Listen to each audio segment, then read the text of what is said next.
अस्सलामुअलैकुम, this is me doctor Mohammad Naveed Jafar. जी, आज के इस लेक्चर के अंदर हम एक्सरसाइज 1.1 का बाकायदा आगाज़ करेंगे और इसका क्वेश्चन नंबर 1 जो है वो हम इंशाल्लाह परफॉर्म करेंगे। इसमें आप देख सकते हैं इस क्वेश्चन के अंदर तीन पार्ट्स हैं। -4, 7, स्क्वायर रूट 2, -√5 और 10। काम हमने क्या करना है, इसमें हमने मल्टीप्लिकेटिव इनवर्स फाइंड करना है। So find the multiplicative inverse of these following three. So मैं आपको दो डिफरेंट मेथड से इस क्वेश्चन को सिखाऊंगा और फिर आप जिससे चाहे इसको प्रोसीड कर सकते हैं। इसका हम बाकायदा तौर पे आगाज़ करेंगे और इसके क्वेश्चन की जो है यहाँ से हम अंडरस्टैंडिंग लेंगे कि किस तरह से हम इसको प्रोसीड कर सकते हैं। जी, मल्टीप्लिकेटिव इनवर्स क्या है? एक तो आप इसको एज ए फॉर्मूला जो ट्रीट करते हैं कि फॉर्मूला की मदद से मल्टीप्लिकेटिव इनवर्स फाइंड करना है, फिर आप उस फॉर्मूला को कैसे जनरेट किया जाता है उसका भी कॉन्सेप्ट यूज कर सकते हैं। किस तरह से प्रोसीड करेंगे, आइए हम इस पर्टिकुलर क्वेश्चन को ज़रा देखते हैं और इसको यहाँ पे हम परफॉर्म करते हैं। पहले मैं आपको यही क्वेश्चन एक फॉर्मूला की मदद से करके दिखाऊंगा और फिर आपको जो सेम क्वेश्चन है वो आपको सॉल्व करके दिखाऊंगा विदाउट फॉर्मूला। दोनों मेथड से हम करते हैं। सबसे पहले लेट्स दैट हम इसका पहला पार्ट करेंगे। सो मल्टीप्लिकेटिव इनवर्स की जानिब हम जाना चाहते हैं। क्वेश्चन हमारे पास ये है 1 और उसका पार्ट नंबर 1। नहीं जी, सवाल है, लेट्स मैं z इज इक्वल्स टू ले लेता हूँ एक -4 और 7। ये मैंने स्टार्ट पे स्टेटमेंट जो है की थी, इसमें ये माइनस इस साइड पे है। -4 एंड 7 इसका एक्चुअली ये आपकी बुक का क्वेश्चन है। देखिए, यहाँ पे आप फॉर्मूला को हाईलाइट कर लीजिए कि मल्टीप्लिकेटिव इनवर्स का फॉर्मूला क्या है। हियर द मल्टीप्लिकेटिव इनवर्स का जो फॉर्मूला है वो आपके पास है z inverse is equals to a over a square plus b square comma minus b over a square plus b square. ले जी, अगर इस पर्टिकुलर क्वेश्चन की बात करें तो इस क्वेश्चन के अंदर अब हम देखेंगे कि हमारे पास a क्या है और b क्या है। अगर हम a की बात करते हैं, हियर इन गिवन क्वेश्चन, आप देखिएगा गिवन के अंदर आपके पास जो a है वो है -4 और जो आपका b है वो है 7। Just replace these values we get, आपने इसकी रिप्लेसमेंट करनी है तो आपके पास क्या आ जाएगा, we get z inverse is equals to a which is -4 divided by a square, that is -4 square plus b square जो कि 7 स्क्वायर है। इसी तरह minus times b which is 7 divided by a square, -4 square plus b square which is 7 square and then आपने इस तरह से लिख लिया।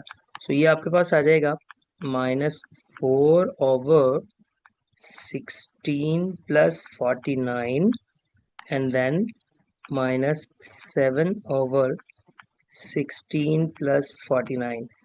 फाइनल आंसर जो आपके पास बनेगा वो क्या बन जाएगा, -4 ओवर 65 एंड देन -7 ओवर 65।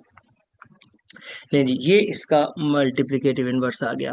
अब यहीं पे मैं इसका ऑल्टरनेटिव मेथड भी कर देता हूँ ताकि आपको दोनों का आइडिया हो जाए कि किस तरह से आप इस पर्टिकुलर क्वेश्चन को प्रोसीड कर सकते हैं। यहाँ पे इसका ऑल्टरनेटिव मेथड करते हैं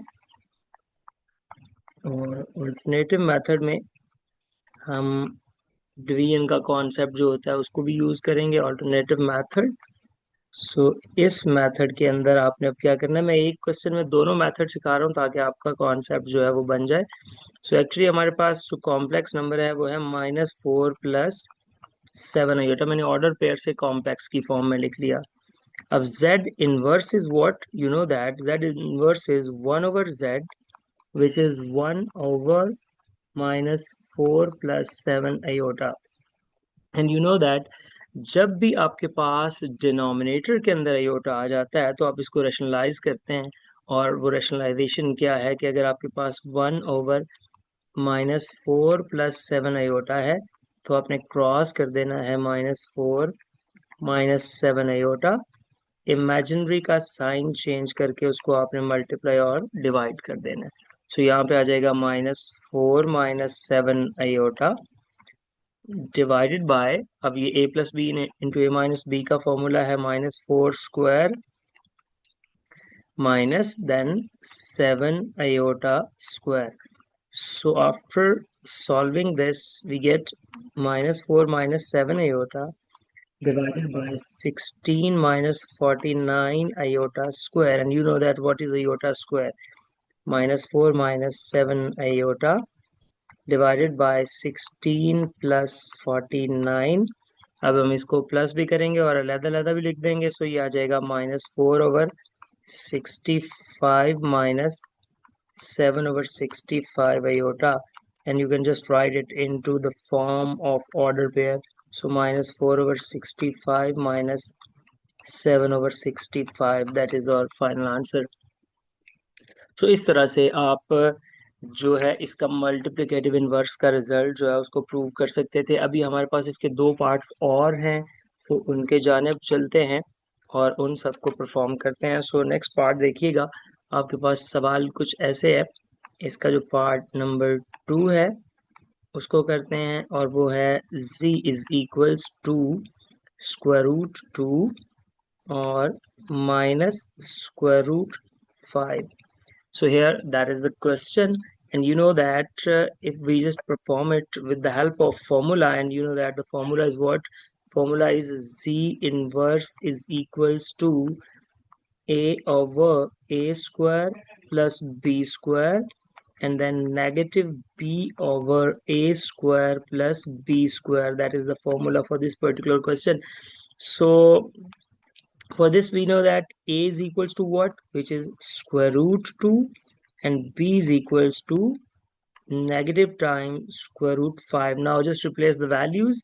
We get, after replacing the values, we just get z inverse is equals to number one a, which is √2 divided by a square plus b square, √2 square plus minus √5 square, comma minus into -√5 जो कि value है b की, divided by a square which is √2 square, and then b square which is -√5 square, close the bracket.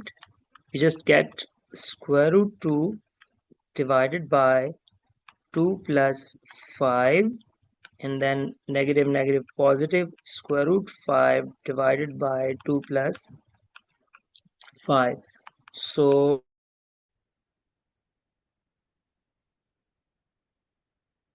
sorry, just a minute. So, सारा कुछ गायब हो गया। उस तरह जस्ट अब आपने उसका आंसर लिखना था, वो आपके पास उस अंदाज से मैंने आपको बता दिया कि वो आ जाएगा। अब लास्ट पार्ट भी आप इसका जो है वो कर सकते हैं। पार्ट नंबर 3 जो है उसमें क्या करना है, वो है 1 0। That is very simple. So z is equals to 1 0, z inverse, you know that what, which is a over a square plus b square, comma minus b over a square plus b square. So just replace the values here. A is what, 1, and b is 0. So जब हम values replace करेंगे तो ये आ जाएगा a which is 1 over 1 square plus 0 square, comma minus 0 over 1 square plus 0 square. So इस तरह से आपके पास आ जाएगा 1/1 और 0/1, so that is again 1 0. So इसका जो मल्टीप्लिकेटिव इनवर्स है वो भी आपके पास 1 0 आ गया।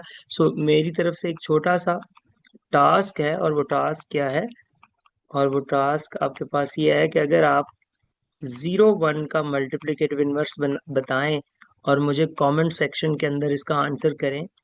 मैं कमेंट्स में देखूंगा आप जो आंसर्स करेंगे, कमेंट्स में इसका आंसर करें, और देखते हैं कि कौन कौन से बच्चे हैं जो एग्जैक्टली फाइंड करते हैं कि 0 1 का मल्टीप्लिकेटिव इनवर्स क्या है। जी, ये था आज का लेक्चर।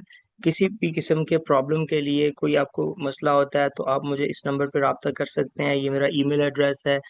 और इंशाल्लाह तबारक तआला अगले लेक्चर तक के लिए दीजिए इजाज़त। अल्लाह हाफिज़। अस्सलामु अलैकुम।